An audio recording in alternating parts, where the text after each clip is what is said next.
Hello, fellow music nerds. Welcome to Season 2 of the Music Makers and Soul Shakers podcast.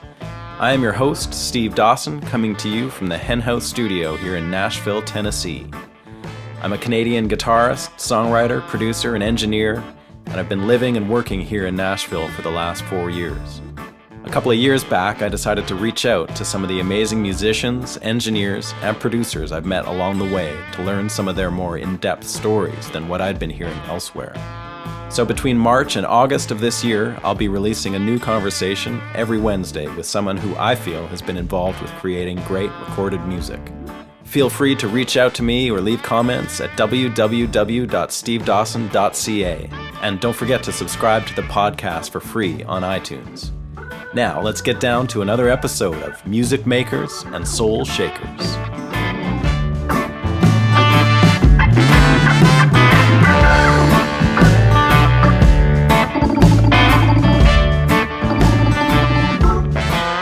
Greetings to you all, not from the Hen House Studio in Nashville as usual, but this week I am coming to you from Vancouver, BC, where I am out making a record for an artist named Jim Burns. And I am fitting in a little podcast time in my morning routine. So thank you for joining me. I also have some shows coming up. I won't bore you with all the details, but jump on over to stevedawson.ca to find out where they are. They're mostly in Canada, coming up playing with a band or some solo shows as well. Hope to see you out there. Today's episode is a conversation with Steve Berlin. And Steve is a Portland-based musician and producer. Most of you, or many of you, know as a member of the legendary band Los Lobos, one of my all-time favorites, a great live band, but a band that has also made some pretty staggering records in their very long career at this point. Steve started his career when he was growing up in Philadelphia and eventually found himself out in California as a youngster, where he was working in bands and worked his way into the, well, sort of from like a jazz and funk rock kind of scene that he was in Philly and partly in California, and worked his way into the then exploding roots punk rock or whatever scene that was developing around LA around that time in the early 80s. That is just a fantastic era of music. He joined the Blasters for a few years, which is Dave and Phil Alvin's band. Dave, of course, has been on the show. And that led to him eventually jumping from the Blasters ship on board to another ship from just across town in East LA, and that band was Los Lobos. He went on to play sax and keyboards as well as co-produce their first few albums. He co-produced those with T-Bone Burnett. This is back in the mid-'80s, mid to late 80s, I guess.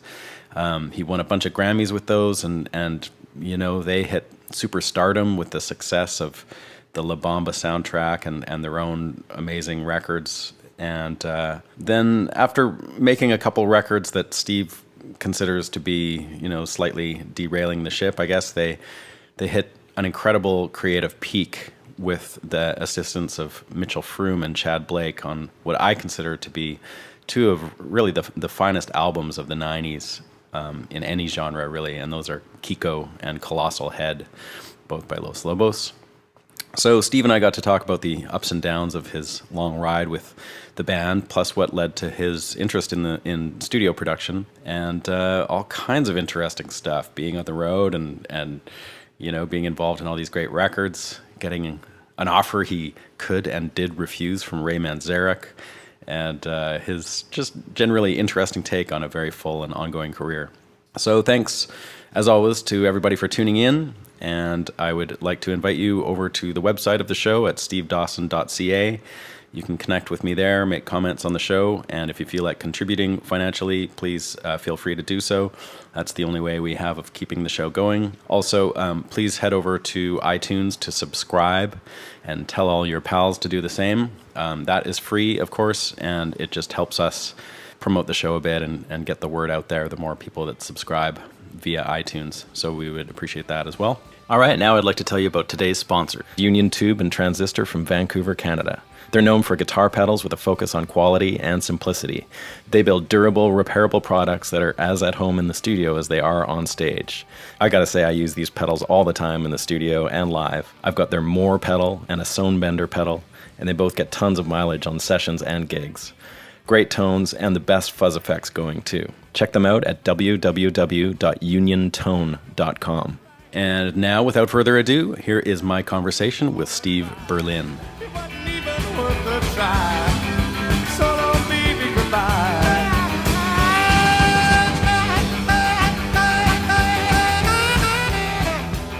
How are things out there? You're in Portland, I take it. I am, yeah. It's dark and rainy and just the way we like it. Yeah, that's the way it's supposed to be, right? Right, exactly. I am interested in talking, in particular, maybe to start it off, we could talk about how you've been involved in music both as a producer and a player. I'm just wondering how you find you at least try to juggle those things. I do the same myself, and I know it's a bit of a struggle sometimes to keep both things in check. How do you approach that? Do you think of yourself more as one or the other, or do you just sort of take the work as it comes? I kind of take the work as it comes. I mean, the balancing act comes when, people want me to do stuff and I got to, find the time somehow, somewhere where there doesn't seem to be any. Yeah. But, it seems to work out. I've been lucky enough to I don't feel like I've compromised anything that I've done, for that reason. I think, one way or another, we work it out. Either things take a little longer or we just do the work, put the time in to make it go faster, when it happens. So, yeah. But, it seems to, I don't know. I guess I'm really blessed that things just seem to time out in a good way. I wonder if we could delve into your background a little bit. I know you grew up in Philadelphia. What was your situation in your childhood like, as far as music in the house and stuff like that? Did you grow up around a lot of music, or were you? None to speak of. Okay, kind of like me then. Were typical, typical second generation, Americans. It was, they listened to like show tunes and stuff like that. But I was, pretty safe bet that I'm the only musician in the family. So no, there was none of that growing up. But Philly was a really cool place. It still is a cool place in terms of that. There's some really, really extraordinary players, and there were places to play. And generally there was a assumed ethos that you didn't go out unless you were ready to do anything, play anything, be ready to play any genre, any style. It was a high premium placed on not whining and being good to go. For anything. And, it was, the R&B scene there was fantastic. That was, when I was growing up, it was the era of the Philly International. Yeah. And, but prior to that, it's always been a very homogenous city in terms of racial homogeneity. So that it wasn't like Chicago or something. Where it wasn't like Chicago. I just my first gigs were basically playing at R&B clubs and black clubs and in more or less black neighborhoods. It was just a very, I won't say it's colorblind. I mean, it's not certainly not like it's not like that, but it was a very, very homogenous place to grow up. And there was lots of great music, lots of amazing players. I was really inspired and challenged to be to be good. You just couldn't get away with not being, you had to get good fast if you wanted to play with anybody. Who are some of the players around, like some of the names that for you were like people that you looked up to or always wanted to play, or that you saw a lot in those days? Well, I actually got to see the Nas. I saw Todd Rundgren play early on, and I got to see Hall & Oates when they were like a soul band. Cool. Was Rundgren from Philly? Yeah. Okay. Yeah, the Nas was. The Nas didn't last very long. They made 3 records, but they didn't play very long. But I did get to see him a couple times. And then there was a group called Good God that I thought were like the best band in the world. And those guys ended up becoming friends of mine, even though I was quite a bit younger than them.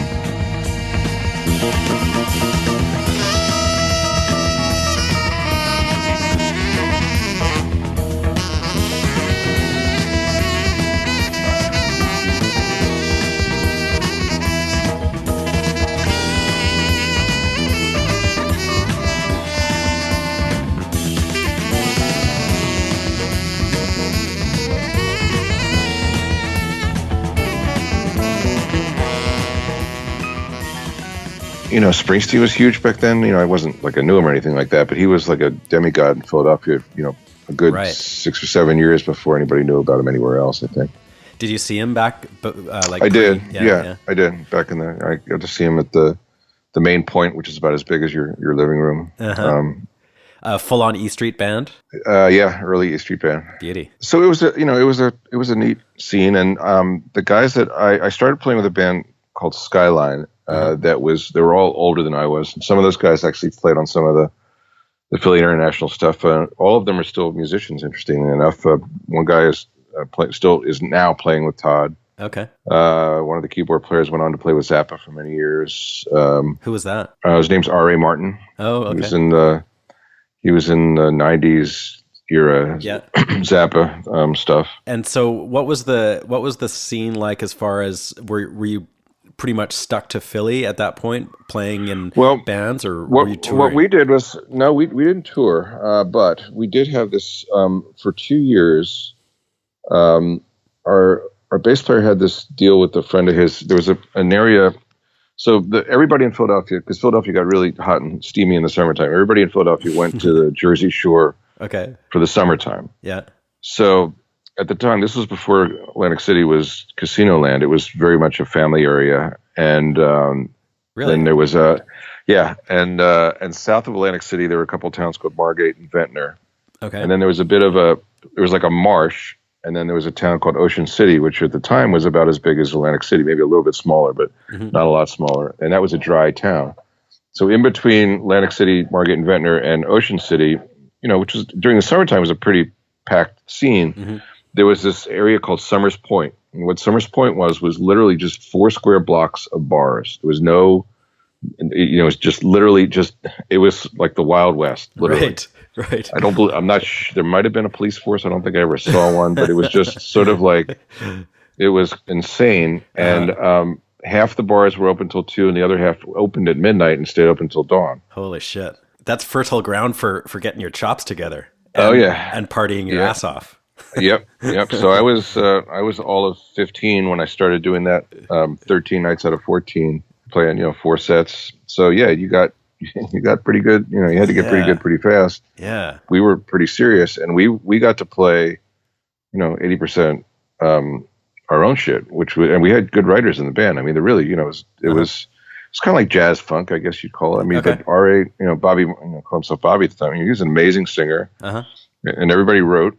So there were, like 4 or 5 different writers with stuff. So it was really fun. And we were, the place we played was called Mother's, was the smallest of any of them. So it was where the cool guys, where the cats hung out more or less. And all the musicians would go there either between their shows or after their shows and hang out because the girls were smarter and prettier, not quite as drunk. So instead of touring, you were just able to go down the strip of places and I mean, this was what time this was, like early 70s. So I mean, the idea that we would tour was, I mean, we would play, we had our local, there was like 6 or 7 clubs we would play, not in the summertime, more or less. We had a gig like every 2 weeks or so. Then we recorded some stuff, and that's kind of where I kind of got the itch to produce, because as good as the other musicians in the group were, none of them really were that into the process. They didn't want to, really, they just wanted to do it and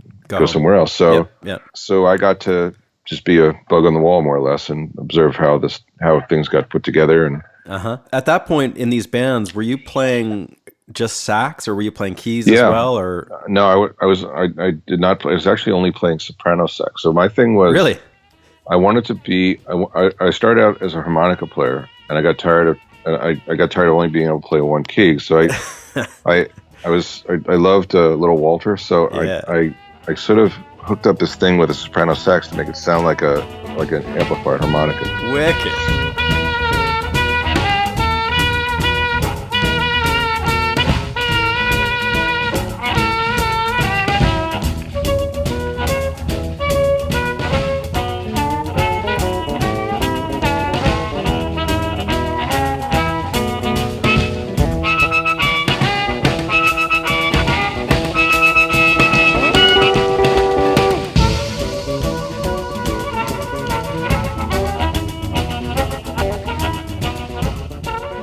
Yeah, and it was a unique instrument. I mean, it certainly didn't sound like anything anybody else in the world was playing. Or, I don't, to this day, I don't think anyone's ever really done it. But no tenor or Barry or anything at that point? No tenor or Barry. No, that came after I went to California and, okay. Sort of, I mean, it's like another story, but that whole time, that was my sole instrument was, amplified soprano and not acoustic, just. That's actually really cool, man. Yeah, it was pretty cool. So what were you doing the rest of the year? Like, were you at school still and things like that, or were you? It was probably my last year of high school. Actually my last 2 years of high school. And then I went to Indiana University for a year. Yeah. And what were you taking? Music, it was a music school. But I realized it was really a school for jazz educators, period. That's all, it wasn't, they weren't really teaching you to be a player. They, there was kind of like, how to go and be a clinician and stuff like that. And it was not, I was underwhelmed to say the least.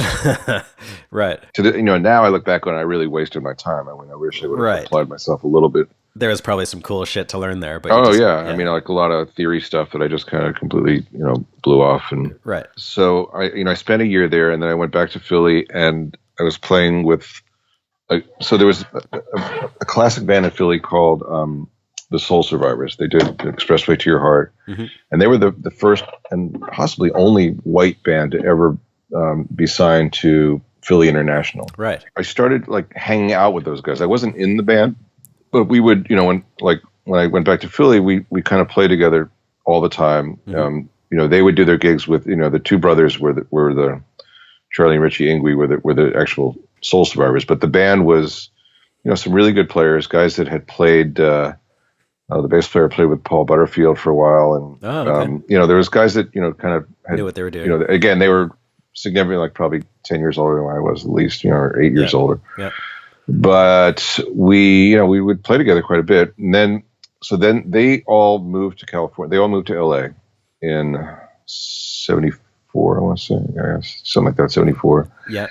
And I was just, they all went out, with the brothers to find fame and fortune. And, I was kind of like the only one left in Philly. And then something happened, and the Soul Survivors broke up, but the band stayed around, and then they became sort of like a rhythm section for hire because they really were fantastic players.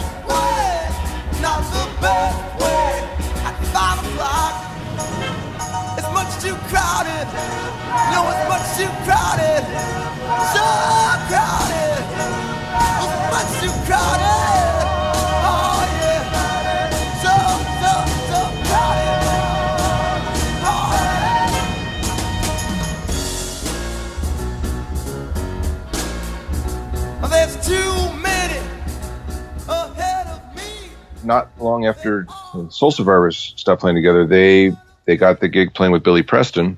Oh. And then they got the gig playing with Greg. Well, just they were hustlers. I mean, they were active, and they wouldn't shy away from any opportunity to promote themselves. And somehow or another, they got heard by both those bands. And Billy Preston wasn't from Philly, was he? No. This was all happening in LA. So this had very little to do with anything going on in Philly at this point. So then they said, they called me up and said, you really should come out here and, let's, join these bands and, be part of this thing. So I did. This would be like Christmas 74. Okay. And by the time I got there, they managed to lose. Well, they lost the Billy Preston gig for some stupid reason. And then I got in for one rehearsal with Greg Allman. Really? And then he fell off the wagon. Oh, shit. It was one of those legendary. I think it was the time he was married to Cher. The 9-day wedding? Yeah, that was right when they were playing with him. So he kind of lost his, so they lost that gig. All this happened literally within like 10 days of me arriving. Oh my God. But, it was still like, I wasn't going back to Philly. I mean, there's nothing happening in Philly. All my friends were in LA. So, come hell or high water, I was going to stay and make it happen, make it work somehow. So I found this little place. And whereabouts? Where were you living? Right in Hollywood. What was going on musically in Hollywood in the mid 70s? Like, what was the scene like there?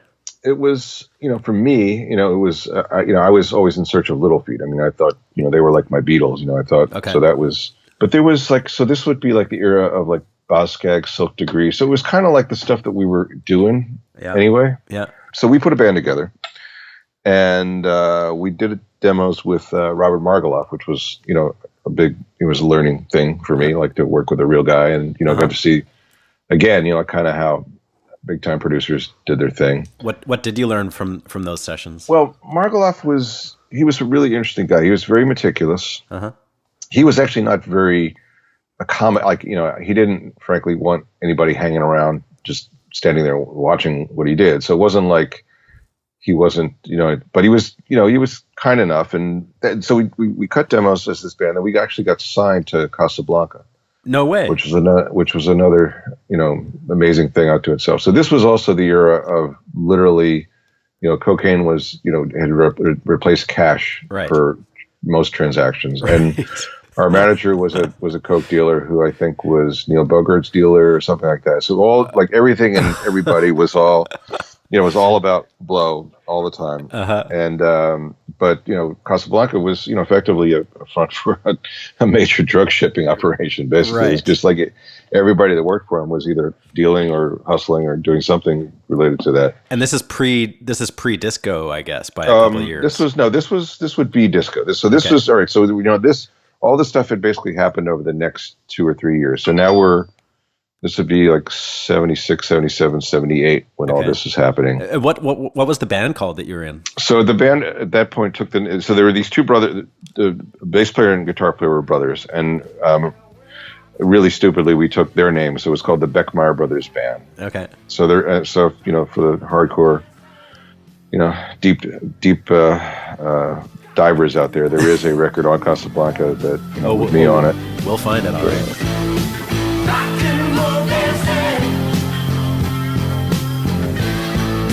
Whatever feels good to you.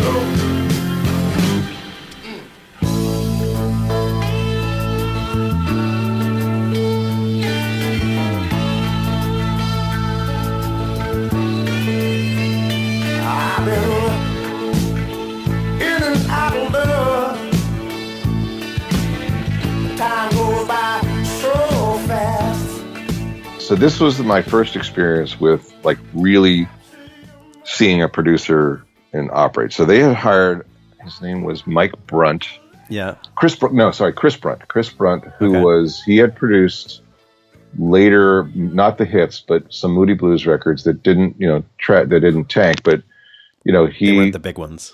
They weren't the big ones, no, but he was, this sort of goofy British guy. Oh. And I said to myself, all right, finally, I'm in this band. They can't throw me out of the studio. I get to see really how the big boys do this. And, Chris was a nice enough guy. Uh-huh. But I have to say, he was quite literally, if there was any decision to be made, he inevitably, almost defying logic, made the wrong call. Like like every single thing every opinion that he had was wrong. It was just stupid, a bad decision. I mean, we had a great drummer. Yeah. When we started, who got hired away from us by Barry White.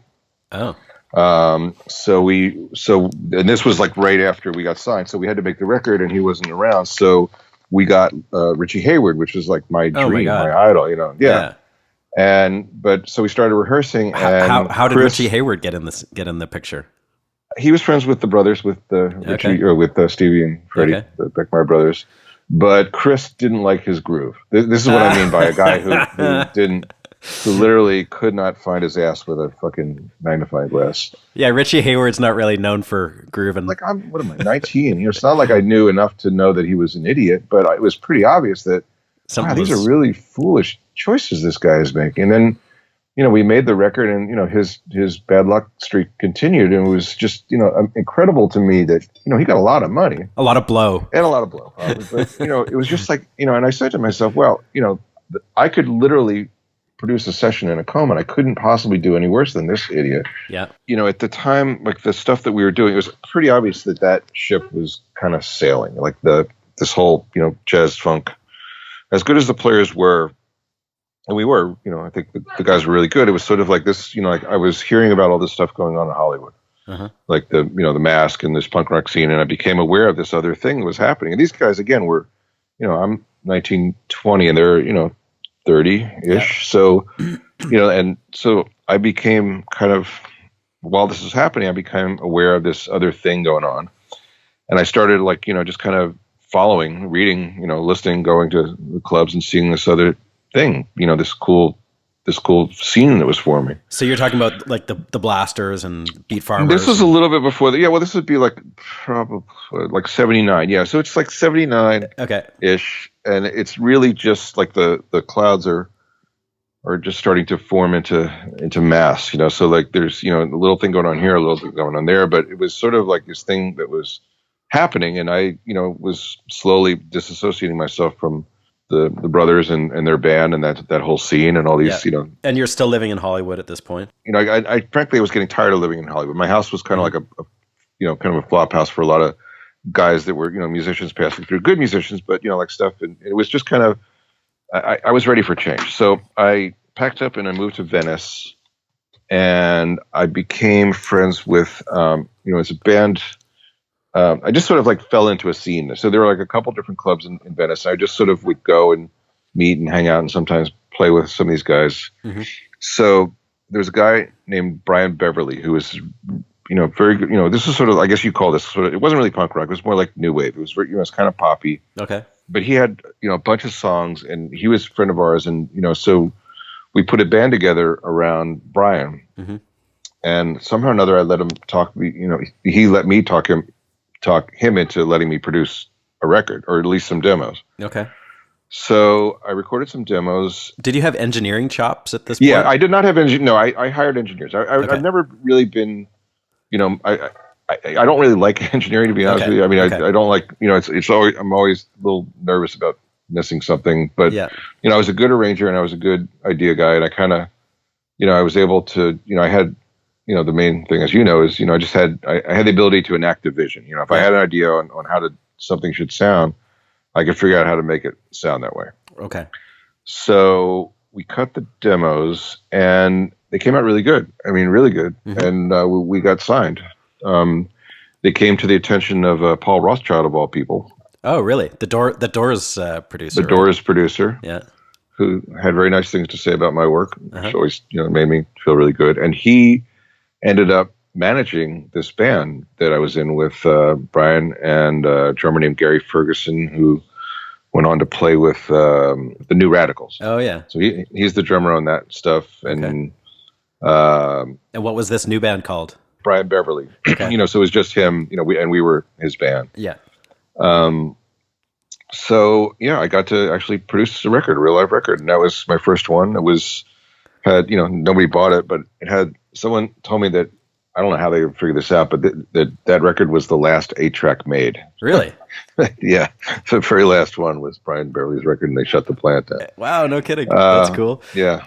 So what was the production experience like for you, going from being a player to being the guy that's making the calls? Well, it was kind of what I thought it would be. I had seen enough at that point and done enough to kind of understand what the gig was, and I had a sense of it, musically, where I wanted to go. And it certainly wasn't groundbreaking in any way, but I think, I represented Brian and the songs pretty well. And so through that band and Brian and stuff like that, I'm sort of like plugged into the scene more or less. And I was being one of the very few, and I'll back up just for a second. So when I was playing with the Beckmeyer brothers, one day they said, if you don't show up with a different saxophone than the soprano, you're fired. Okay.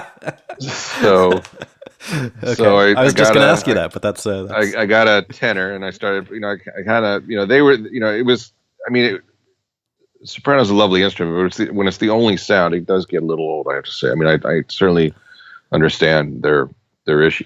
Yeah. And it was good for me, because then I started, thinking more in terms of being a multi-instrumentalist. So I started to learn flute, and I kind of got, a larger sense of, what being a professional musician would, should be and could be. Right. Now this whole scene is forming in LA, and, this really exciting stuff going on. There were no real sax players, and, like as part of that initial wave, at least. So, like this is when the Blasters and X and the Plugs and the Weirdos and the Wall of Voodoo and like all these bands are, suddenly existing and playing all the time. And there was nobody in the scene that could, there was guys that kind of made noises on sax, but no one who really could play, play actual notes per se. So right, sort of like the indie, sort of like the trumpet is to indie rock now. Yeah, exactly. So I found myself working a lot. Like suddenly I'm playing like 4 or 5 nights a week, sometimes more, and I'm playing all these different bands, and kind of hanging out and meeting people. And Yeah. I started playing with this guy named Fast Freddy, he was a writer initially, but he was like a real true dedicated musicologist. I mean, he had the most amazing record collection, and it was sort of like R&B, like not like not the jazz, not the kind of the funky stuff that the Beckmeyer brothers were playing, but this was like hardcore 50s. Okay. H. Bomb Ferguson and Roy, Big Joe Turner, that kind of stuff. I said, shake, rattle, and roll. Shake, rattle, and roll. Shake, rattle, and roll.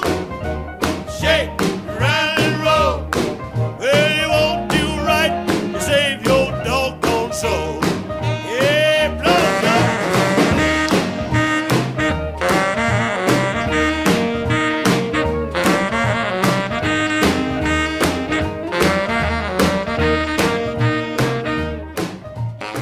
Through Freddie, I got to meet, a bunch of other people, and indirectly I got to meet the Blasters, and, we just sort of, this was all like a pretty small scene at that point. I mean, it really was, like Right. everybody knew everybody, and, Right.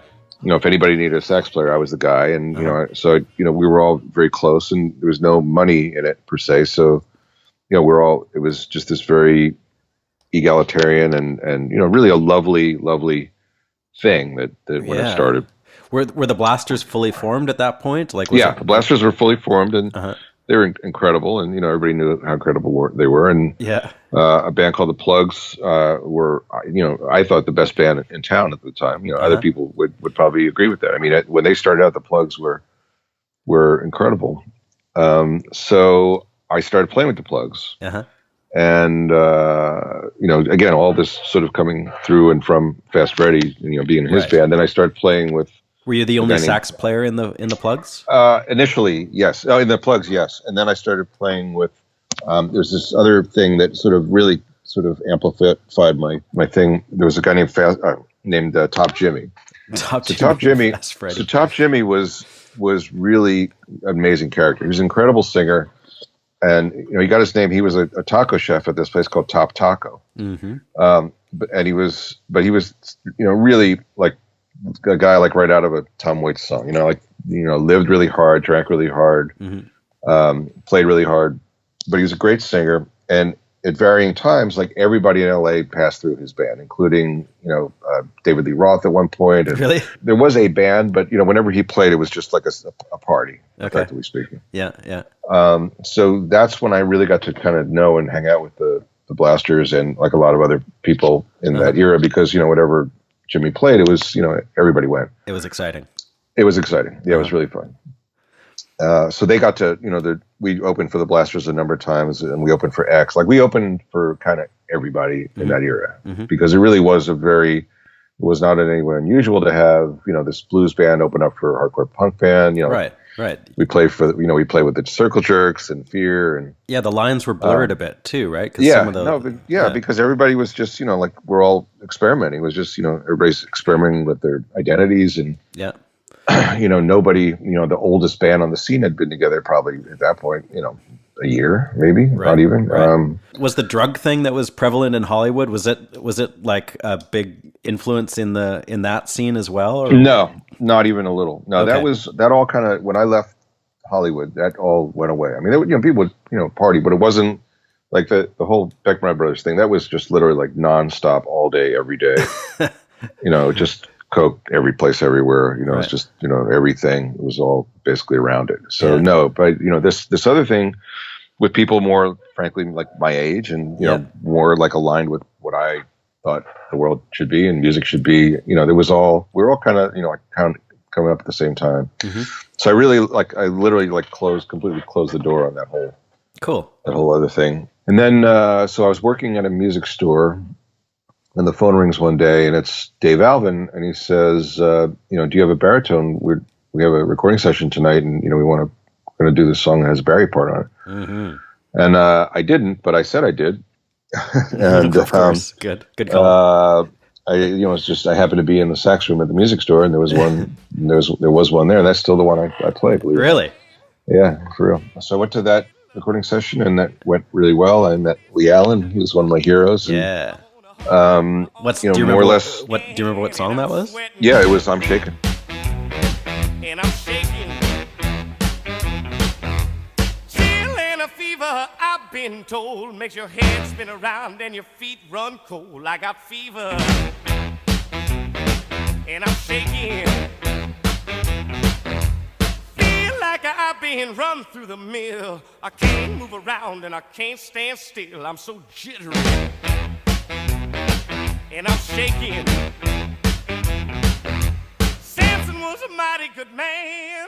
So that was kind of like how me being a part of the Blasters started. And that, once I joined them, once I kind of became a Blaster, like I really didn't have a lot of time to do a lot of other stuff because those guys did start touring in that era. And it was, at that point, things were changing. Like there was a lot of people, there were record companies and there was money and people were leaving town and going to tour. And, there was a lot of, frankly, like some petty jealousy kind of stuff came around, which was unusual considering where we all started. But, it was inevitable, couldn't stay idyllic forever. Yeah. What was the dynamic between Dave and Phil like at that point? Were they...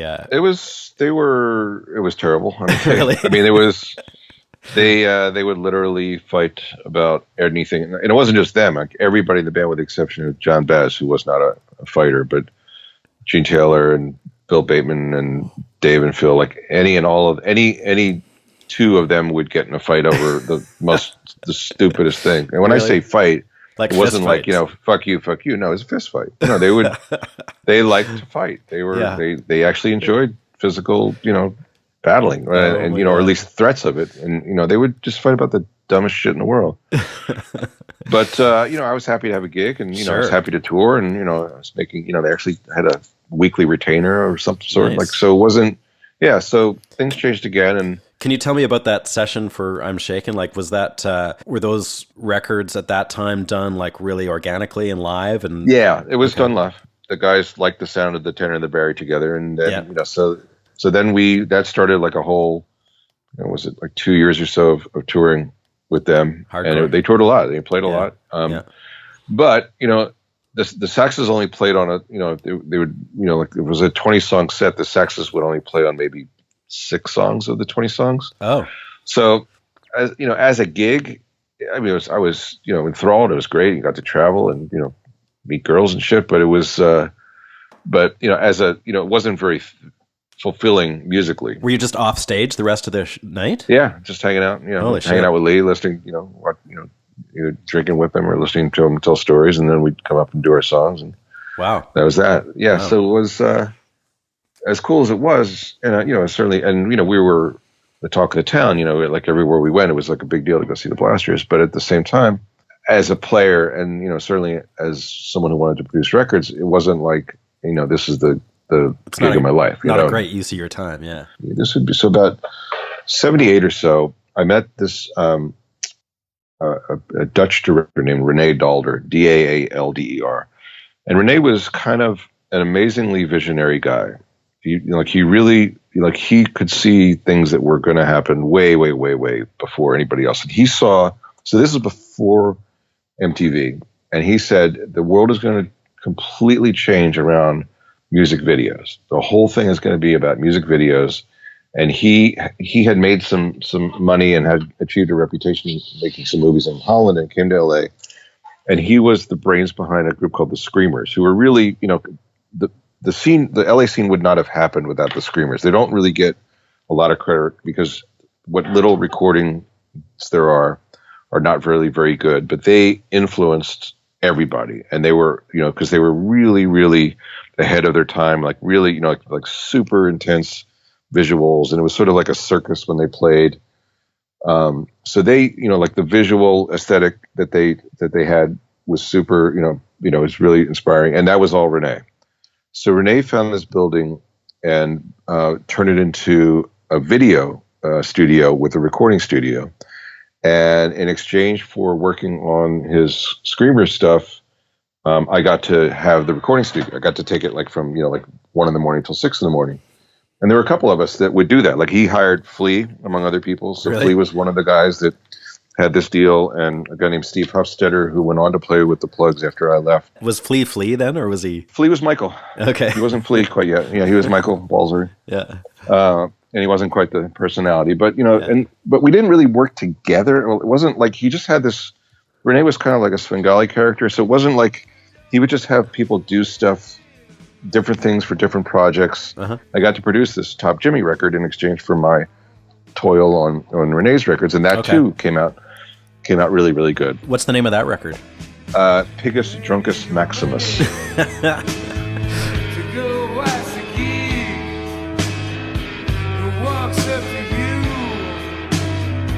And he hears you speak. You say, how does it feel, man, to be such a freak? Impossible, every hand you both.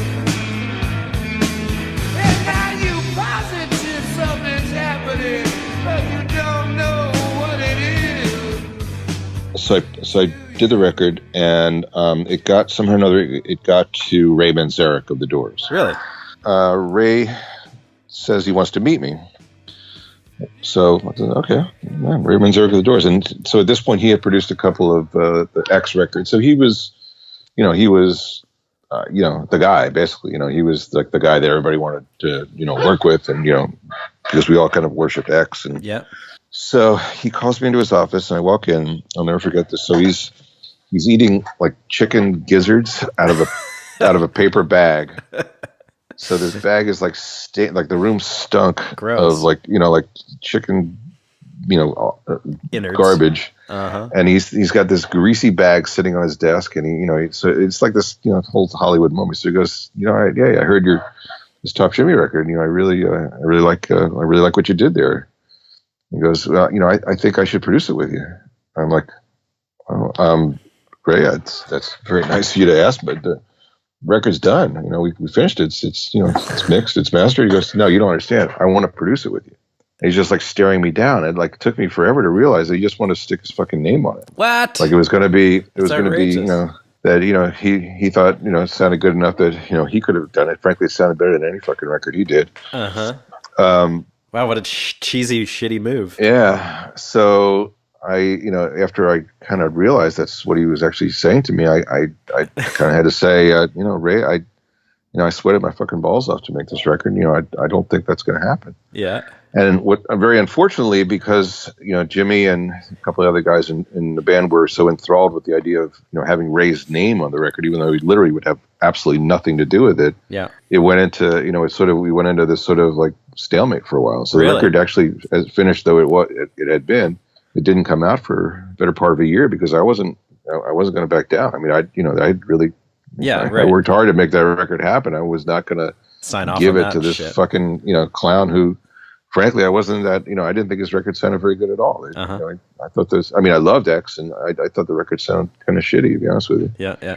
Right around that time, so the Blasters are headlining the Whiskey, and Dave says, "Oh, we got this band called Los Lobos going to open up for us." Mm-hmm. Now, I had seen a band called Los Lobos open for Public Enemy when Public Enemy did Public Image. Sorry, Public Image had done their one and only LA show, and it was this band playing, Mexican folk music. I mean, it's just, wow, that's going to be really weird. Mexican folk band opening for us, but hey, it was 1980 or 81, or so. It was like whatever, this could be cool. Yeah. So that night, Lobos played, and they were no longer a folk band. They were playing this amazing amalgamation of blues and country and Cajun and all the stuff we've always done. And I and everybody else in the room and everybody else in town was just kind of blown away because here was this band from literally 15 miles away, but they might as well have been from Mars, 15 solar systems away. Yeah. Because there was literally like nothing, like nobody ever crossed the LA River. There was a couple bands from East LA that came across, but it wasn't like no one really knew anything about what was happening on East LA. Okay. And here's this band with songs and two great singers and like an actual vision and a plan. And were they playing tons over in East LA at that time? Yeah. Well, they weren't. Well, they had been playing tons, playing the folkloric stuff, but they hadn't really been playing the stuff that we now know them to be for very long. This was they had gotten a gig at a restaurant, and they had played this restaurant for like 2 years, and they gradually started getting louder and more bluesier and stuff like that. And then they got fired from the restaurant for being too loud and bluesy. Yeah. And they said, well, fuck it. Let's just see what happens if we, let's try and do it this way. Right.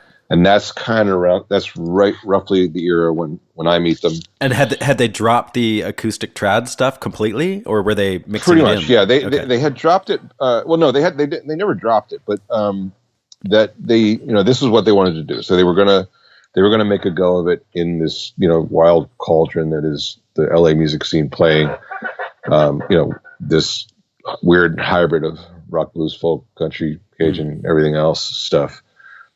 They still would do occasional folklore gigs, but it was their main focus was this thing. And they were, after that one show or after that one weekend, they were everybody's darling. I mean, everybody wanted to hang out with them. Everybody wanted to play with them. I mean, they were just like, it was pretty obvious to all of us that they were evolved in a way that none of the other bands in the scene are, because they had played together for, at that point, like 7 or 8 years. And it was, right.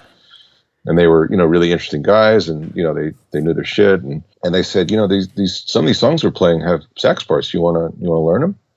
Like, yeah, of course I do. And so, I guess, in a nice way, I sort of ingratiated myself to them and started playing with them all the time. And, I made mention that I'd love to produce them if the opportunity arose. So there was a movie that this guy named Art Fine had the job of doing the soundtrack on, and he managed to get all of the bands, like the Blasters, X, us, everybody got a song in the movie. And I produced that song. It's called We're Gonna Rock.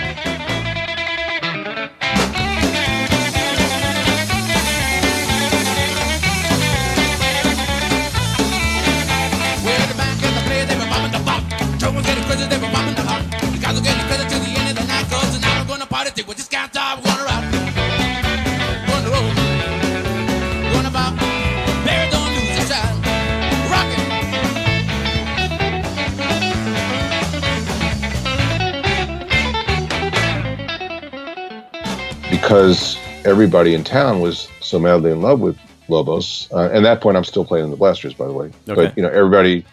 So this is like the era when Slash Records is just, like really hitting their stride. So they have X, they have Green on Red, they have us, they have... well, they didn't have us at that moment. But Los that's Lobos where is still unsigned.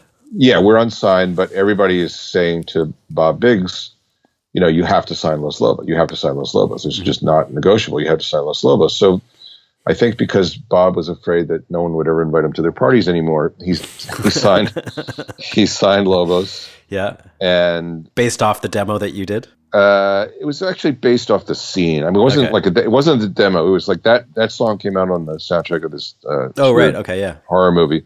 But there wasn't a demo, that got them signed, but they, very graciously asked that I produce it, and Bob said, well, why don't we get someone who's a little more experienced? So that's how T-Bone entered the picture. Okay. So he and I produced the first record. Had you met T-Bone at that point, or? No, I just met him through Bob Biggs, and okay, he was a very charming guy. Had he done much production at that point? No, he had not done much. No, he had done like some of the stuff with Dylan, and he was whatever that thing was. So it wasn't like he was like the cult of personality had yet to really form at that point. Was that weird that you were thrust into a situation with somebody that you didn't know like that? No, because honestly, I felt pretty good about like what I had. I kind of. Yeah. I mean, I to be honest with you, it was kind of cool that someone with a little bit more experience than I did, and a little wiser than I was. Certainly, I mean, I had no qualms about it, and I was just happy that I was part of the team, and that it was that the guys were willing to stand up for me, and so so what was the? No, I didn't really have any issue with it. It was and again, it was the scene was so innocent. It wasn't like I mean, like it's this is before Warner Brothers entered the picture, so it was just like it was all just we're all just having fun basically. One, it wasn't really like I wasn't worried about money or fame or anything like that. We're just like, okay, let's go make a record. And what was the co-production dynamic like? Like, how did the two of you hash that out? It was actually an EP. The first EP, he was there a lot, and he was a really good This is At a Time to Dance, right? A Time to Dance. He was a good, like, he could sort of solve like song issues. Like all of us, I mean, I can't say claim, but like I had at that point been playing with him enough and hung out with him enough that I had kind of arranged a few of these things. Like I arranged Don't Worry Baby. I kind of came up with that riff. Yeah. And the structure, and Gotta Let You Know, it started out as like a slow song that I sped up. So I kind of had my thumbprint on a lot of stuff. Well, don't worry, baby, what the world may bring. Well, don't worry, baby, it won't change a thing. Life is a fight, and then you die.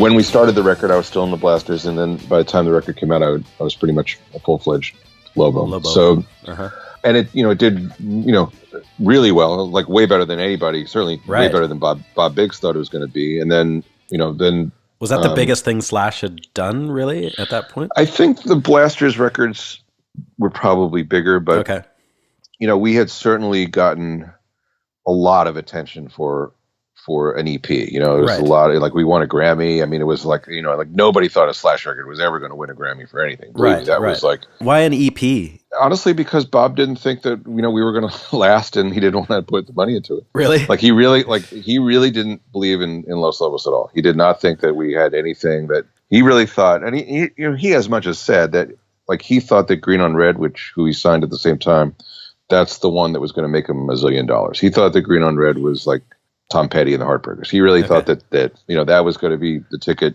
to the big time, and that he didn't really, he only gave us enough to let us do what he thought the bare minimum would be, including up to also promotion and some other stuff. I mean, he really didn't give us a lot, yet we kept failing upwards somehow, and to his, I don't think, chagrin, because it was all good for him, but certainly there wasn't.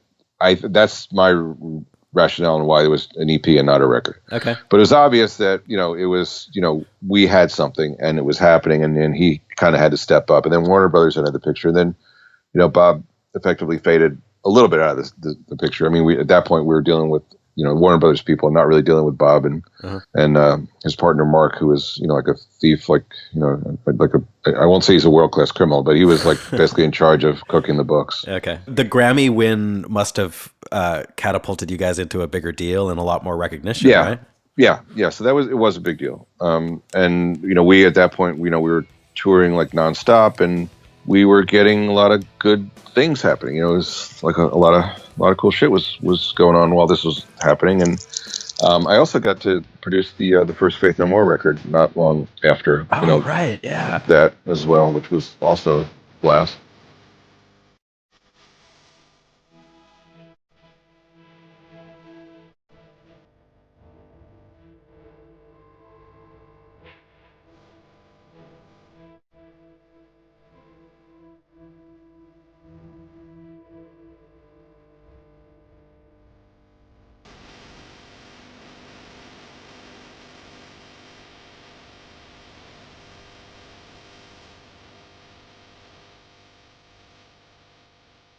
Did you start getting a lot of calls like that because of the recognition that EP got? I won't say, I mean, like, the phone didn't really ring off the hook per se. It wasn't like I was turning stuff down left and right. I mean, T-Bone had more or less gotten all of the credit for the EP.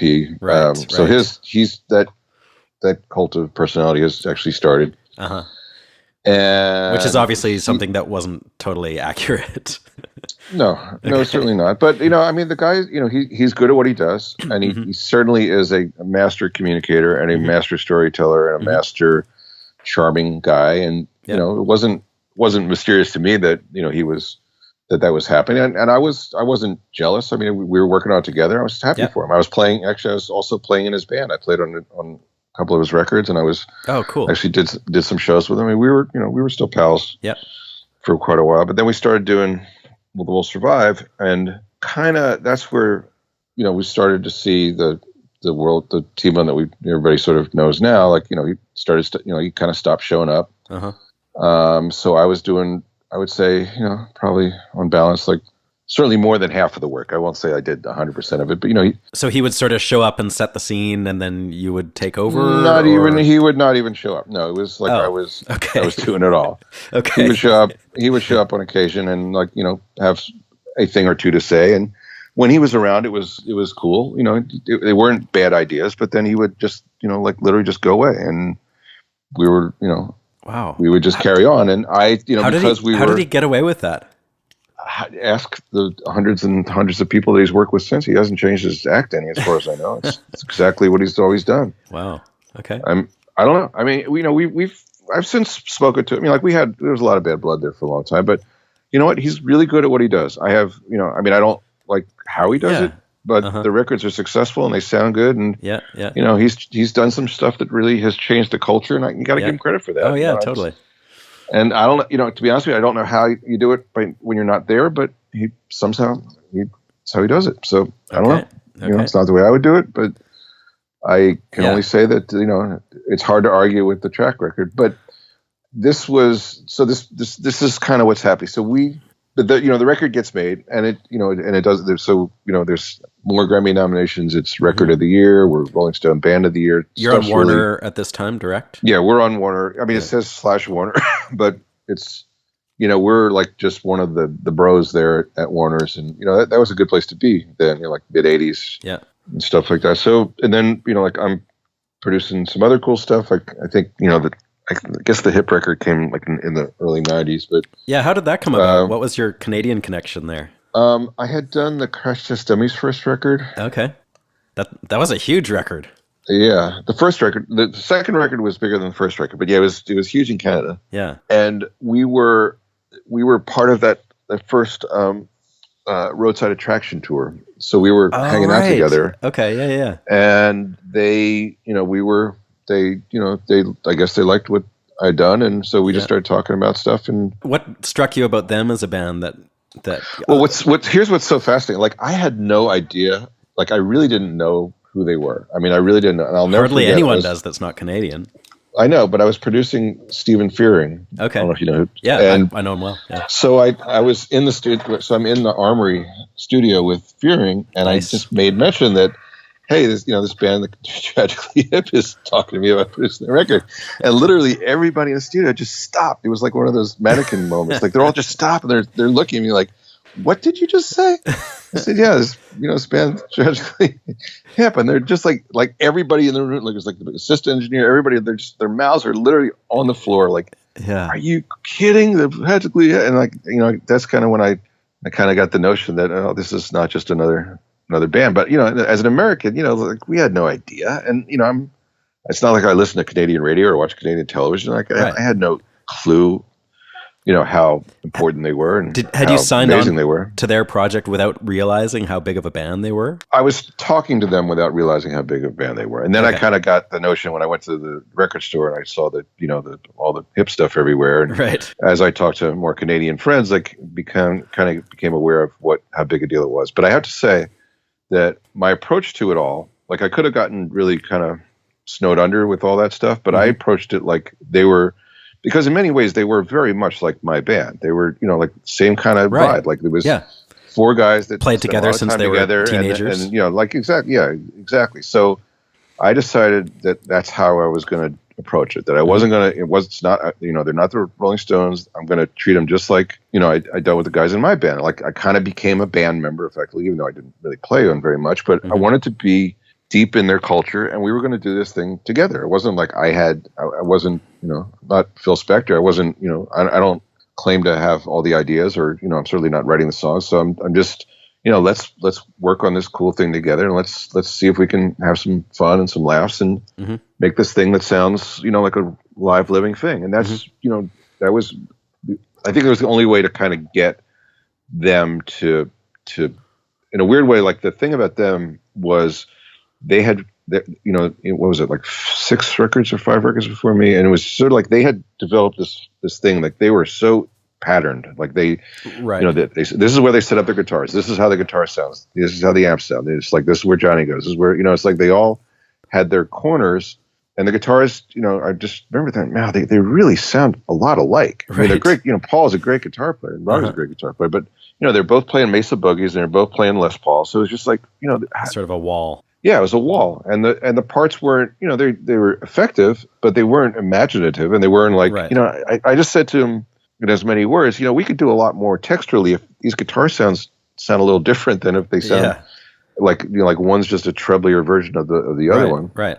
So that's kind of the first thing I started messing around with them, and then I got them to I just made them set up in a different way. I made them kind of like rethink a lot of stuff, and they were very prolific songwriter wise, but the ideas as they came to me were not like really fully formed. So I remember, like, for instance, like Poets those were like 3 different songs that became Poets, like the first riff, and then the Don't Tell Me What the Poets Were Doing, like the chorus was another part, and I think the solo was the intro of a third song. I just remember like kind of, but it wasn't like, I just said, what if we do this? Because I think the way that they are also like, they had just come, like they would sit around and they would just come up with these great riffs. Yeah, they would just sort of jam, right? And then Gord would go off. And then Gord would go. Yeah. So, and I made them think about stuff in a little bit more like, I really like bridges. So let's, can we think about this thing? Like, I really want to have a bridge on this stuff. And I really want, I think the intro should have like a different flavor than the rest of the song. And I think that, like a lot of their tunes prior to my involvement were like it would be just a riff and the chorus would just be a louder version of that same riff.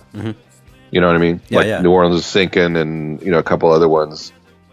And I just didn't, to me, it was not, I wanted more. I wanted choruses that were different and bridges that were different. And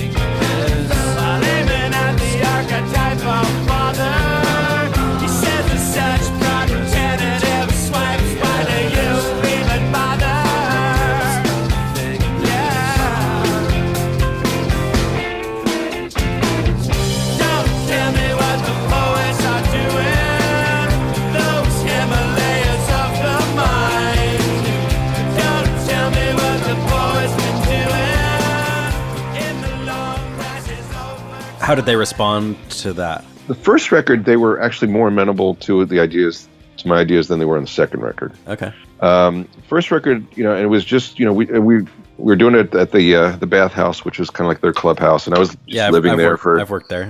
I lived there for, I don't know, like 2 or 3 months with them, and wow. I would go out and put on hockey skates, even though I couldn't skate for shit. I could barely stay upright, but they thought it was amusing that I would try. The only thing that was weird about that record was, so I had done a lot of work with a mixer named Jim Rondinelli, who did the Girlfriend, Matthew Sweet. He had done some really cool records, and I really liked his work, and so he had mixed a few things for me that I thought were really cool. So I brought him in to do it, and that was where we kind of got a little sideways because Jim was really, Jim had a real, he had a sound. Okay. And some of the stuff they liked, some of the stuff they didn't like. Yeah. I will say, in fairness, like I had gotten a little bit too experimental with some of the instrumentation choices. I remember at one point there was actually, believe it or not, there's a version of Fireworks with 4 trombones. Oh wow! Okay.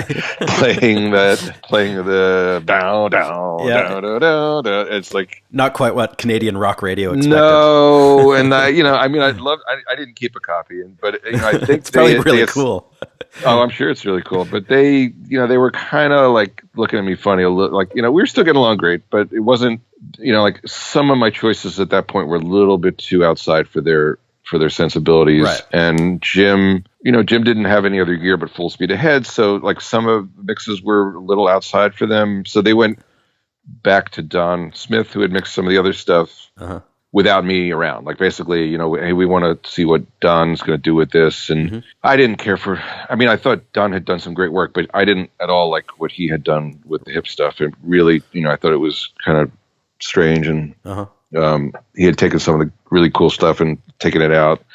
So we got a little sideways. So we ended up we had this summit meeting where we had to negotiate. All right, well, I get 2 Jim mixes if Don gets a mix, and then we ended up with a couple of rough mixes that Mark Vraken did, who was their longtime house guy who had recorded it.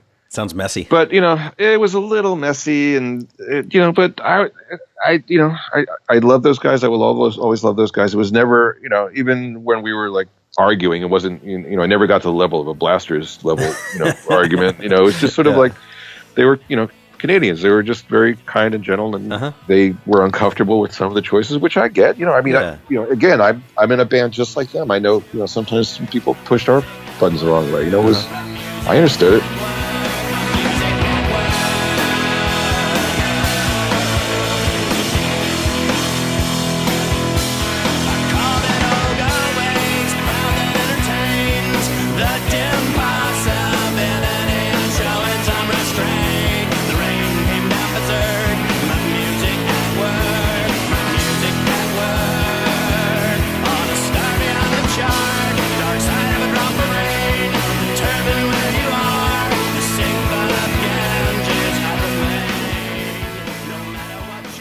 That was the one I remember a couple times during the making of that one, feeling like, well, you know what, I should just walk away. I should just quit because they're not listening to me, and I don't think they like me anymore. And that's a rough feeling when you feel like you should walk away from something. It was tough. I remember feeling very defeated at one point, and I packed my bags, and I was, I don't know if I told them I was even going to leave, but I was just going to just split, because it was just kind of getting weird. Yeah. But I didn't. I woke up the next day and I said, that's not. I don't want to. I'm not going to do that. I'm going to stick it out. And, maybe if they want me gone, they'll just fire me, and I'll just go away. It's okay. I'd been fired before at that point, so they, I guess, and I, with my assent, decided they were going to go back to Stephen Drake to mix this one. Okay. Now, Stephen is a wonderful human being and a great fellow and a really talented musician, but as a mixer, it was. Oh, he just about killed me because the way, because he doesn't really he has no technical, I won't say he doesn't have, he has great technical skill, but he does it, it's all just feel for him. Right. And he does it in this really bizarre way where things just sound like not just bad, but like horrendously bad for hours. They're just like not even in the, like, it's just like he works on these like combination of sounds, and you just think. Were you there for that process? Yeah. I mean, I sort of had to be there. I mean, and this is all at the bathhouse, so it's the dead of winter in nowhere Kingston, to go, Ontario. Man. Yeah, you're snowed in. It was a lot like The Shining. I just felt like I was, I'd already kind of threatened to quit once, but I didn't, and I stuck it in, and then Stephen Drake shows up, and the other thing too is I'm not a pot smoker at all, really, and Stephen literally would not. At no inhalation of any breath did not have some cannabis attached to it. Like he literally was lit up from there was a joint in his mouth or nearby every breath he took all day, every day. And I'm not kidding. It was just like weed. Unbelievable amount of weed nonstop. Again, he's a very nice guy and very talented guy. Yeah. But, just being around somebody that, like literally smoking pot every day, all day. And then the other weird thing was he would stay awake for 2 days doing his thing. Holy shit. And then he would sleep for like a day and a half. Wow. And again, dead of winter, Kingston, Ontario. Crazy, man. What a crazy car, scene.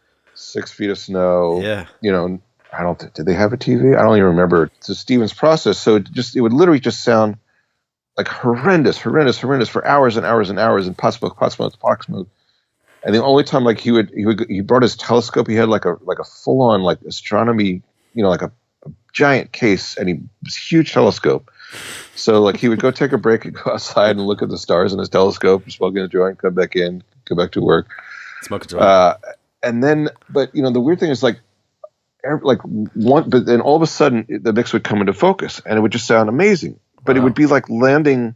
Seriously, like landing a super tanker, like like one of those giant planes, because it would literally be like all of a sudden all these horrible sounds and these weird combination sounds. Like he's not even listening to the whole track; he's just listening to like the bass and the floor tom, or the bass and the room mic. Weird. And not like just and for hours and hours and hours, just like this weird combination of sounds that didn't even sound like the song. And then all of a sudden, the mix would come into focus, and it would sound fucking awesome. It'd be like, oh my god, there it is. It's like literally seeing this thing come out of the mist.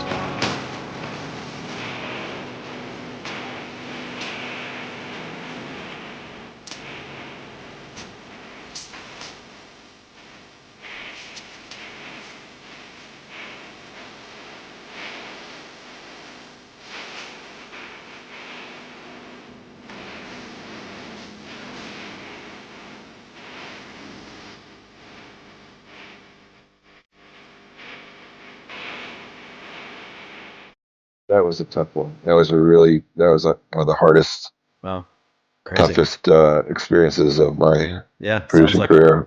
But the record came out and did well, and I loved Music at Work. That was another one where there is another version of that with a lot of crazy sounds on it that they didn't go for in the end. Right. Which I bet. that one I kind of wish they would have listened to me on some of those things. So I think it was I think I put a pedal steel on that one. Like a loud pedal steel that nice. They didn't go for it. No. Too bad, man. The whole thing this past summer, I was quite literally crying all summer. I got to see him in Calgary, which was you did, you went to that? Amazing and intense. And then the last show, we had a gig in where the fuck was it, Kentucky or someplace like that. And like right out of nowhere, like literally, like we're just about to go on stage, this giant thundercloud shows up and dumps this giant storm. And the show gets canceled, so I actually got to listen to the whole really? Show. Like it was very, very weird. Like out of a clear blue sky, this weird thunderstorm shows up. Holy shit. And shuts down this whole festival. Actually, it wasn't just us, it was a festival going on. And so I got to, sit and listen and cry like everybody else. So when you would go and work for these extended periods of time, were you just scheduling that around Los Lobos' touring schedule, or were you missing gigs? I didn't. I've only missed a couple of gigs. What's weird? I missed gigs for was Great Big Sea because it was too hard to get, because I couldn't get from St. John's to anywhere in less than like 3 days. Yeah, no shit, man. So that was the only one where I missed, like, I don't know, not a lot. I mean, like 3 or 4 gigs during the course of 2 records with them. But okay. Can you tell me a bit about the Mitchell Froome sessions for Kiko and Colossal Head? Sure. How those came about and what it was like working with him, and maybe just how you developed those, because they're such sonically, they're kind of big departures and they're so amazing sounding. I'm just curious about the process. All right. After We'll Survive, we did By the Light of the Moon. Yep. And that's when, just to back up a little bit, that's when T-Bone and I basically did, we couldn't really work together anymore. Okay. It just wasn't happening, and I was the odd man out. Yeah.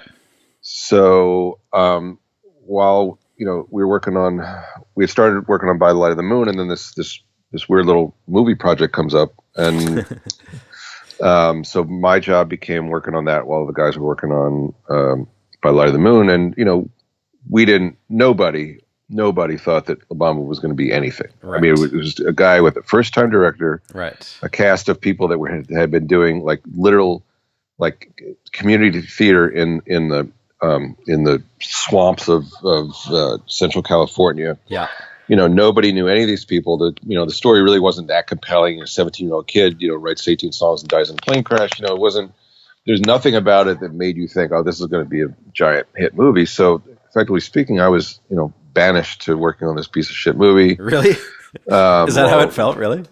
Yeah, a little bit. Yeah. I have to say, to be honest. Yeah, it was kind of like, nobody really thought much there was going to be anything. And, we were working on the big follow-up to We'll Survive. So it was like, kind of. So that happened the way it happened. Bomb was a big hit. By the Light of the Moon gets basically, swamped over in the slipstream of this movie. Did they come out, did the film and that album come out around the same time? Yeah, right about the same time. Yeah, so the album effectively got, ignored. And I have to say, I mean, the personal stuff aside, it was not my favorite record. It was just like, it took us forever to make. I thought, I don't know, it was just not a fun time. Okay. But La Bamba happens, and we're big international stars, and we tour all over the world, and made some money, which was nice. Yeah. And then we made. Was it a huge difference, like gig wise, from yes. where you went to playing like stadiums at that point? We didn't play stadiums, but it was certainly, we had been playing these, funny little clubs and touring in vans and cars and, like really, really, kind of small scale. And then, we have a bus, and sometimes we had 2 buses with, we're carrying lights. And, we had like 5 crew guys. We only ever had like 1 crew guy up to that point. And you got to play La Bamba every night. Yeah, we got to play La Bamba. That's a big deal. Yeah. But certainly it was a different thing. And, everybody knew who we were. So then we did, it was an amazing time. It really was, everybody sort of got to see what life was like as a big time band. Yeah. Then we did, the La Pistola record, which was, basically our response to how do you follow up this, giant movie thing. And it was just, there was never going to be a La Bamba 2. It was not an option. We were, I think even though I wasn't a big fan of the record, we were kind of sad about the way By the Light of the Moon got treated. Yeah. I think Louis Perez, one of our guitar players, he said, like, if we were ever going to do something that reflected, where the band started, the whole folkloric thing, now is the time, because no one's ever going to care as much as they care now about what we do musically. I thought that was a brilliant analyzation of the thing, and so we did that, and it came out, and it was, won a Grammy on that, and it was pretty cool. Mi corazón, y aquí siempre paso la vida con la pistola y el corazón.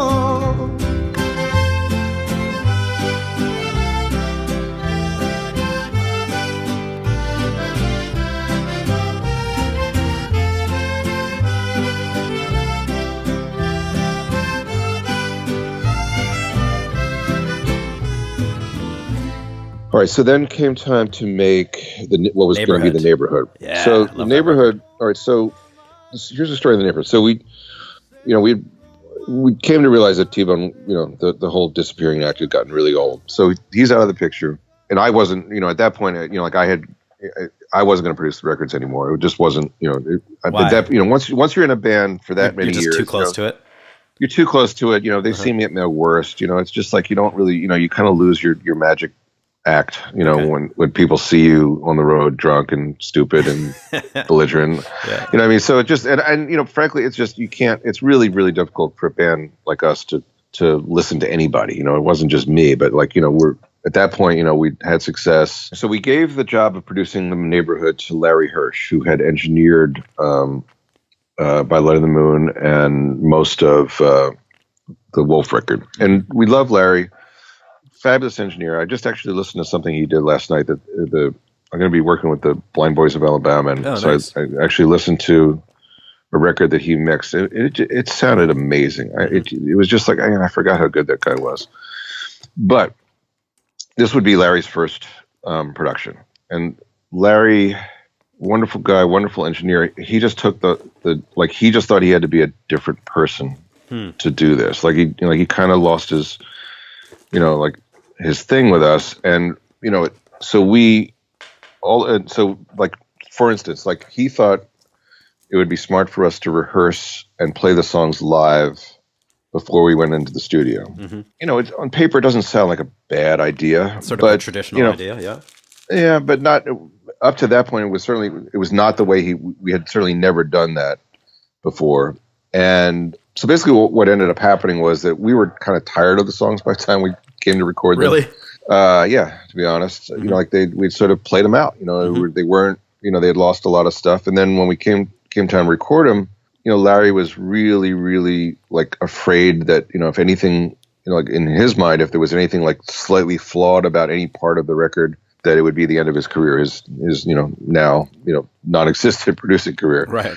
And it just became this really bizarre, this endless thing. We play these songs for 5 months, and then we go in the studio and we're just working on them and re-recording them over and over again because Larry thinks that something's wrong with them. And then at one point he had another band come in and play. He had Booker T and Jim Keltner and other musicians come and play these songs. Really? Weird. Yeah, you think? And then, so we're already tired of the songs. We're tired of the recording process. We're tired of everything. And then it comes time to actually tour the record. Right. And, we thought, that there was some vestige of La Bamba still in the air, like somehow or another magically turned, like 3 or 4 years later now, that we were still, this band that needed 2 buses and a lighting director and carrying our sound with us and our lights and all this stuff. And none of it was necessary or even useful. And we ended up losing a ton of money. The tour did not do well. Really? We were really, really pissed off that, we'd let ourselves be talked into this whole bullshit recording process and, playing songs that we fucking were dead tired of. Yeah, yeah. So it was not a good place to be. Yeah.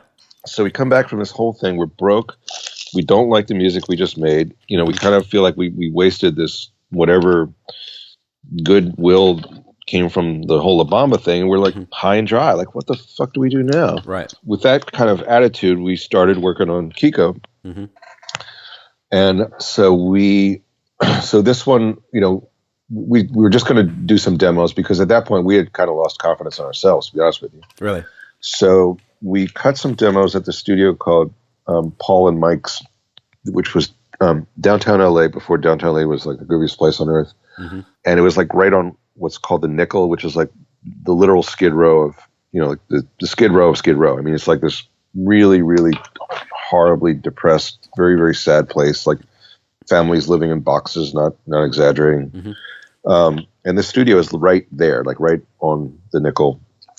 So, us feeling sorry for ourselves, we walk by people who have real live problems. Like we're just sad little rock stars, walking by these guys, living in boxes, people that had lives and had businesses and just, circumstances just pushed them out on the street. So we kind of got over ourselves a little bit, seeing that, graphically in front of us. And, but we knew we weren't going to make another record like Neighborhood or By Light of the Moon or anything else. We had effectively said to ourselves, we're going to stop listening to all these fucking people telling us how we should do shit. And we're going to make a record that makes us happy. And we're not going to listen to anybody. We're not going to take anybody's advice. We're just going to do what we want to do and see what happens. And just see, let's just see what happens if we stop taking anybody's advice and just make music that makes us happy. So we cut, I think, about half of Kiko as, I would say 6 of the songs at Paul and Mike's with a wonderful engineer named Paul Dugray. And we go in and we play them for Lenny Waronker, who is, basically our A&R guy. He's our dude over there. And he loved it. And he thought it was great. Were they fully realized recordings? Or they were pretty fully realized. I got to say, I heard them when we put the Kiko 30th anniversary together, and they were pretty close to, certainly Mitchell and Chad had a huge effect. But the songs themselves, like Angels with Dirty Faces, Two Janes, they were all there.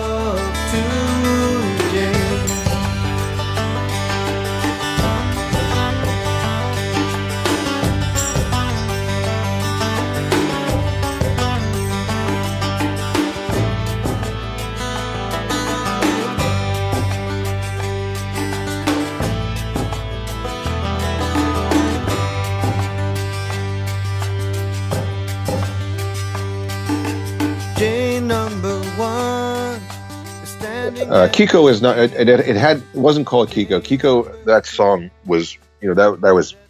Mitchell and Chad, and that was. Them doing that. So it wasn't like we had the song that made the record go yet.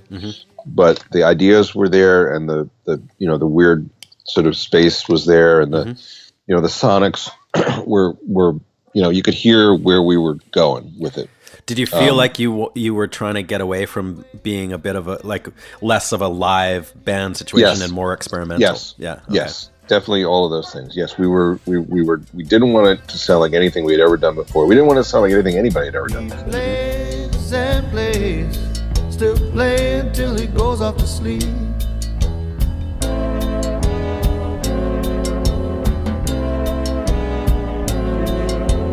Kiko and the lavender moon not dancing, making faces at a big black cat. And then he flies up to the wall, stands on one foot, doesn't even fall. Dance and dance. And somehow or another, in this weird studio, in this weird place, both in our heads and outside of our heads, we started making this, kind of this sound that was, starting to make us happy. Now, I'm going to back up, I keep backing up. One thing that happened in the course of the Neighborhood that was cool was we turned it in, and Lenny said, I think we're like one song shy. So, could you do one more, would you mind going in and do one more song? And that's more or less, we had met Mitchell. Mitchell came and sang, or he played keyboards on One Time, One Night. Oh, he did. On By Light of the Moon. Yeah. So we had met him, and he was, we knew that he was well regarded around Slash, but we had never really worked with him. And we did. So he ended up producing. I don't even know if it got credit, but we did one song with Mitchell called "Be Still" on the Neighborhood, and that was the best thing about the Neighborhood was that. So we had gotten to know him and meet him, and it was kind of that song in a weird way was the first song on Kiko, because that was the first time we had effectively synthesized all of our influences. Up to that point, when we would do a song, it would have this specific flavor. Like it would sound like a Cajun song, it would sound like a norteño song, it would sound like a blues song, and we would use all the quote unquote tropes of the genre that we were choosing to work in. And I think what made Kiko so unusual, and it really started with Be Still, was that was the first time that we said, well, what happens if we mix this Wapango rhythm with, this weird, sound from a country record that we heard, and then did this sort of like Bo Diddley percussion part. And so that was like the first real thing where we stopped thinking in primary colors and started thinking in let's really throw all these things into a giant pot and see what comes out. Was the process more overdubby as well, rather than like a live band situation? Yes, yes. But see, by that point, like the Neighborhood was completely overdubbed. I mean, that was kind of Larry's thing, because everything had to be perfect. So it'd be like, redo this, redo that, redo that. Like, no, it's not good enough. Yeah, just like endless. Yeah, that's tiring. non Pro Tools fiddling and fudging and punching and trying to get something quote unquote perfect that was never supposed to be perfect in the first place. Right. We were kind of pissed off. Like, we were pissed off at ourselves. We were pissed off at the world. Mm-hmm. We were pissed off that we had, taken what, I think in retrospect was some bad advice and made some bad choices. I wasn't like, I'm not blaming anybody but ourselves, but we had, a lot of weird shit had gone down. Like this whole Paul Simon thing went down. We stole one of our songs. It's a whole other hour of conversation. Yeah. So it, like all of it fed into this thing of like, fuck it. We're just going to do what we want. Fuck you. Fuck everybody. Just, we're not listening to you. We listened to Lenny because we loved him. Yeah. And Lenny never, he'd only had, all of his advice had only ever been supportive and good. Like, when there was no reason for us to do the Pistola record coming out of La Bamba, but he totally supported that idea. So he had proven, he had proven to us that he really had our backs. He was an ally. And if he wanted something, we would do it. There was no question. I mean, that's why we did the Paul Simon thing. If whatever Lenny asked for, he was the one guy. That was his idea? Yeah, it was his idea.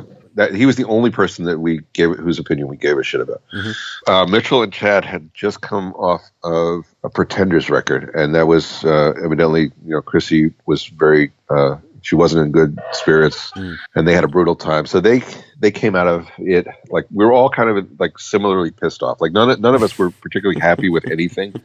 Okay. They were in a bad mood. We were in a bad mood. Yeah. But we were all mad at the kind of like the game. It wasn't like mad at anybody specifically. We're just mad at like, this bullshit thing. We'd made this dumb choice and you made this dumb choice, and we were all kind of like, all of it fed to this feeling of like, what's the worst thing that could happen if we just listened to our own, voices? Well, if we just made a record that made us all really happy and enthralled and made us feel good when we listened to it, it didn't have anything to do with anything anywhere else in the world that anybody else was doing. Yeah. And that's kind of why that record came to be, because we were all just so like, we had nothing to lose. We were just like, fuck it. We're just not going to take any shit from anybody, or, we're just going to make a record as weird as we want it to be. The songs are going to go where they want to go. We're not going to fix anything. We're going to sit there and overdub for, 3 months like we did with Larry. We're going to do, in a certain respect, one of the reasons why the record sounds the way it does is that coming out of that stupidity, a lot of the stuff that you hear on that record were like first takes when no one really knew how the song went. Mm-hmm. Like we were just kind of like feeling our way in the dark, more or less. And, that we kind of we started to really like that sound of like guys not really understanding like how the song goes. And so the chords would be like wrong, or they come in and somebody. There's a lot of history to that technique, man. But Dylan made a career out of it. Exactly. But it's kind of cool. Like somebody comes to the bridge of bar early. It's kind of like, yeah, that's just go with it. Honor it as your hidden intention, basically. So because you had the support from Lenny, did you guys have kind of carte blanche as far as like a budget went too? Like, could you spend tons of time in the studio, or was it not really? We had enough. I don't think, because we had done like the demo process was that cost like almost nothing. Mm-hmm. So we were like halfway done, really. Okay. I mean, we ended up using all that stuff on Kiko. Like all the record itself was, I think, almost maybe one song wasn't based on the stuff we had done on the demo, like as the demo. So we were way ahead of the game, and it wasn't like we were going to spend a long time. When we spent, I think, from beginning to end, like once we got with Mitchell, it was like 5 weeks. again, I'll just mention that, T-Bone was very expensive. He was expensive himself, and he had a lot of, he had to pay for a lot of stuff with him. Like he had to, even though he lived in LA, we had to pay for a fucking hotel room. Don't ask me why. Really? So like that, once all that stuff went away, it wasn't like, really wasn't very expensive at all. Okay. Record to make. So arrangement wise on that record, like some of those great lines that are like weird, duets between like the Barry sax and like some weird fucked up keyboard sound, was that all being experimented on as well, or like whose ideas were those in general? And here's the weird part: is like a lot because it was kind of very dreamlike. I don't really even remember like what was mine and what was I don't right. I know that Mitchell orchestrated. I mean, David came up with the Kiko line, and it was Mitchell's. It was his Chamberlain that kind of made it made that sound. Yeah. But in terms of like the riffs and the other stuff, it was just sort of like. It was really all hands on deck. It wasn't, we're all just in this super, that's cool, incredibly creative space. And it was just like an idea would pop up or a sound would happen. And, I have to say, obviously Chad is a genius. So, a lot of it would be like, we would do something in the room and come in and Chad would, by the time we walked through the corridor, Chad would have like manipulated, so it sounded like was he completely different than what we intended, and it was just awesome. When the circus comes to town,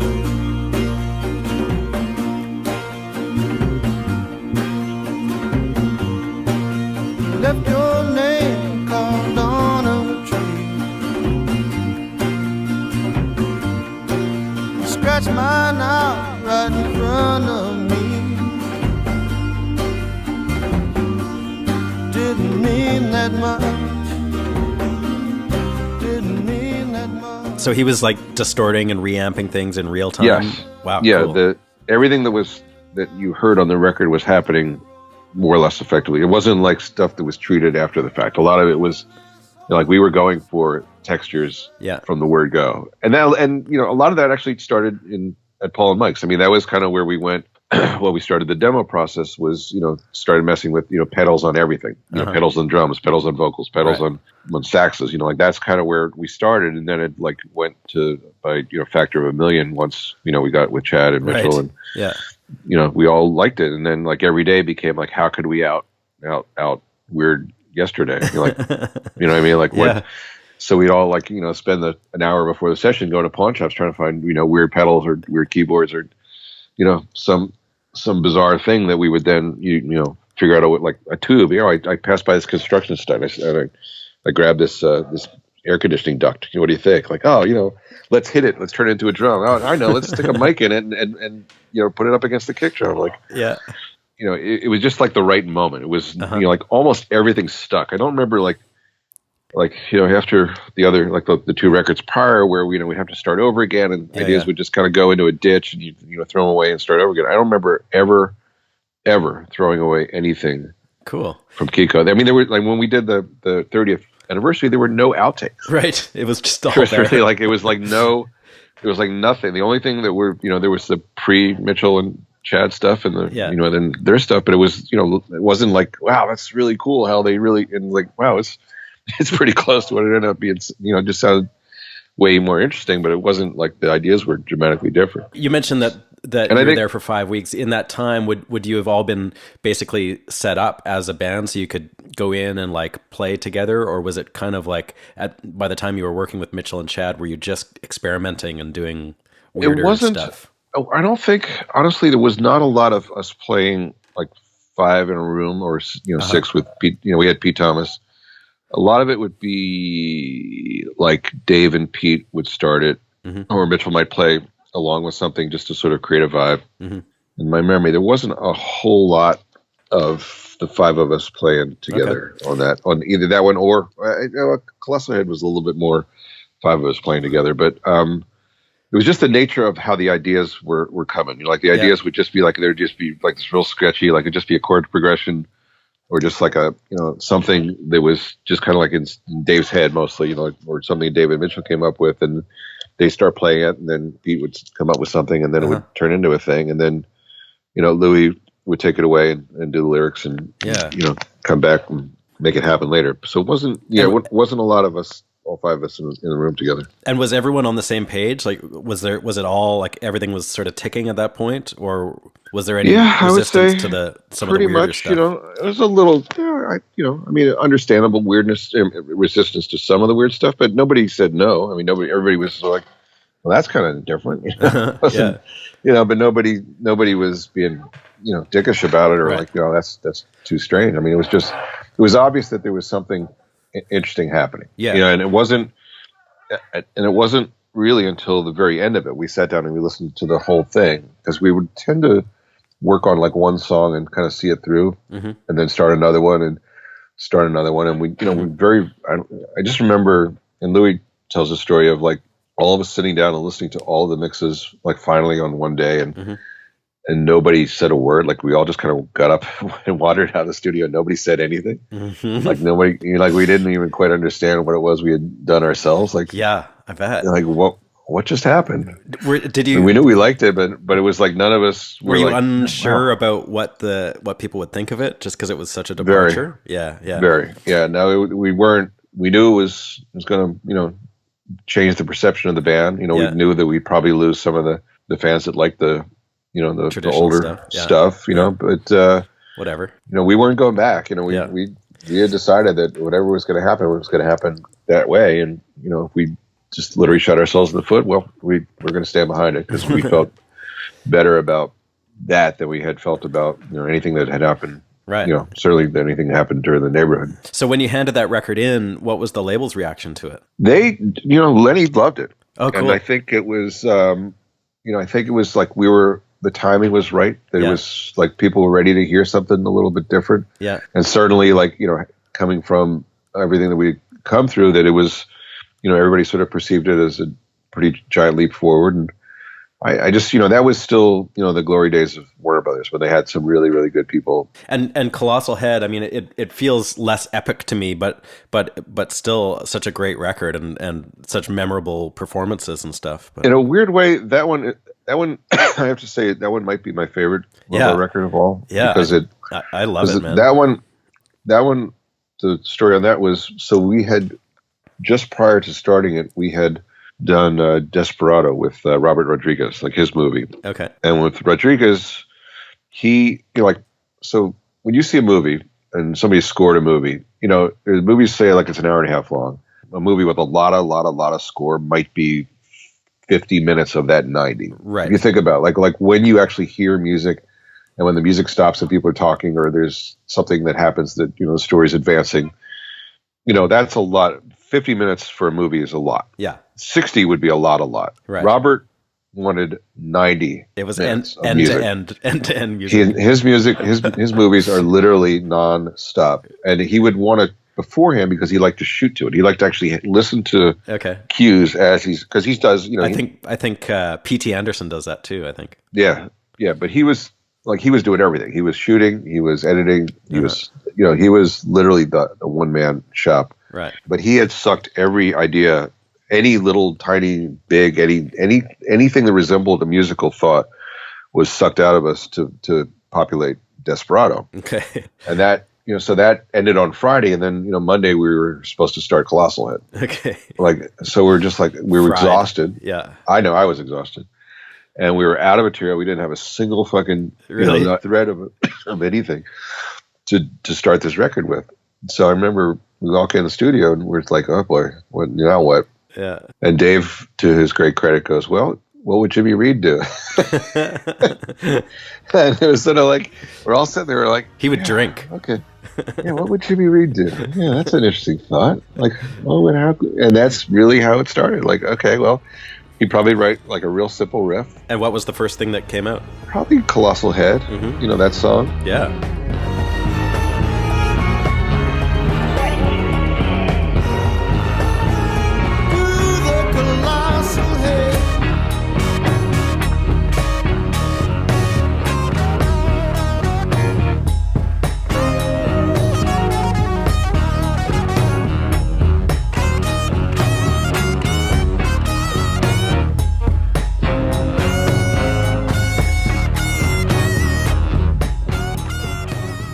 Little by little, we managed to, put a whole record together. Wow. Based around that idea. So we, even though we were on empty, we still pulled it off, and it wasn't dreamlike. It was very purposeful, and, Right. and we had to like literally dig deep in our brains, like how are we gonna pull this off? Like how are we gonna actually use this time and make a record? So that's kind of how it came to be. It's definitely more of like a live sounding record, although I'm sure it's not Yeah. a live thing, but it Well, feels it was more that like one. That one actually was live. There was a lot of us playing all together on that record, because Okay. that was like, we would come up with a riff or a thing or an idea, and then have to execute it. So it wasn't like it was, even though it sounds similar to Kiko, it was done, I think, in a much different way in that regard. Just wondering if you could maybe tell me what's coming up for you, like either production wise or with the band, or what's next for you. I'm finishing a bunch of stuff. I just finished a record with an artist named Peter Himmelman, who's kind of been around for a while. Yeah. So that one's done. I did a record that just finished with a band called Sweet Spirit from Austin that are amazing. Okay. And I'm starting.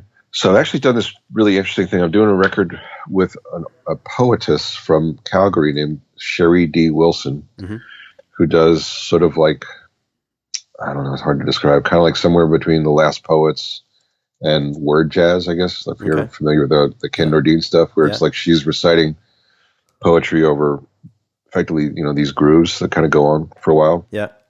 So that's been really interesting. We're not quite done with that one yet, but I'm working on that one next week here. She's coming to Portland to finish it. Okay. Do you have a studio there, or you just? I don't know. It's Portland's kind of interesting. There's really, really good studios here, and they're really, really cheap. So it doesn't really make sense for me to own or maintain or invest in gear and all the stuff that I would have to do if it wasn't here. So and it's a fun city to work in. There's really, really, really great players all around town, and so that's happening. And then at some point early next year, I'm going to be doing this Blind Boys of Alabama record, which should be interesting. So you're producing their. I think how it's going to work is Don is involved, but he's not going to be involved in the prep part. Okay. I think what's going to happen is that I'll be doing the prep and the song collecting and the teaching and the other stuff, and then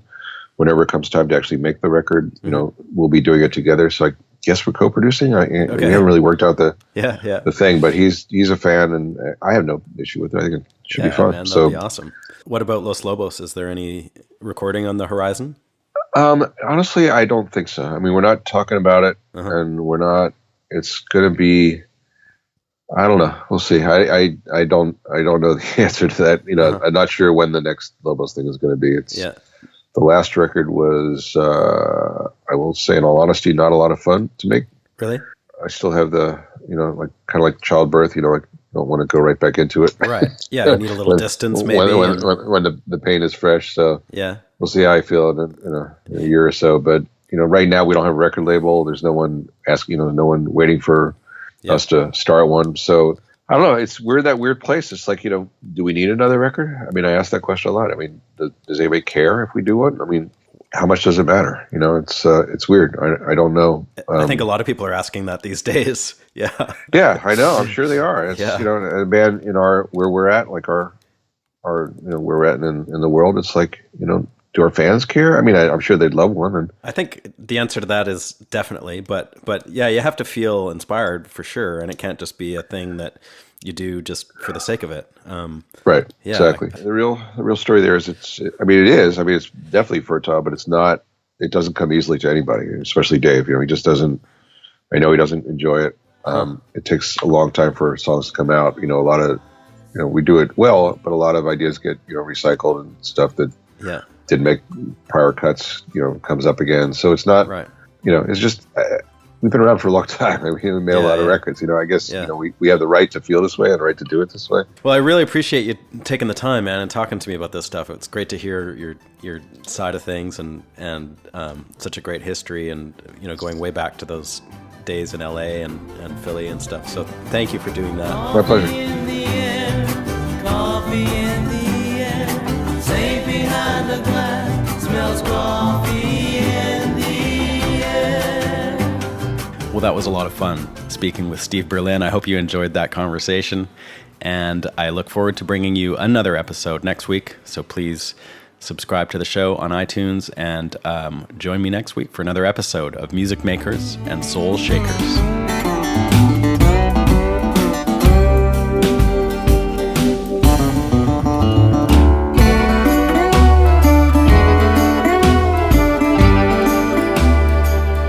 Music Makers and Soul Shakers is recorded at the Hen House Studio in Nashville, Tennessee. Please visit us online at www.stevedawson.ca. Thanks always to Jeremy Holmes in Vancouver for his help with research, and to Michael Glusack for editing, music placement, and mixing.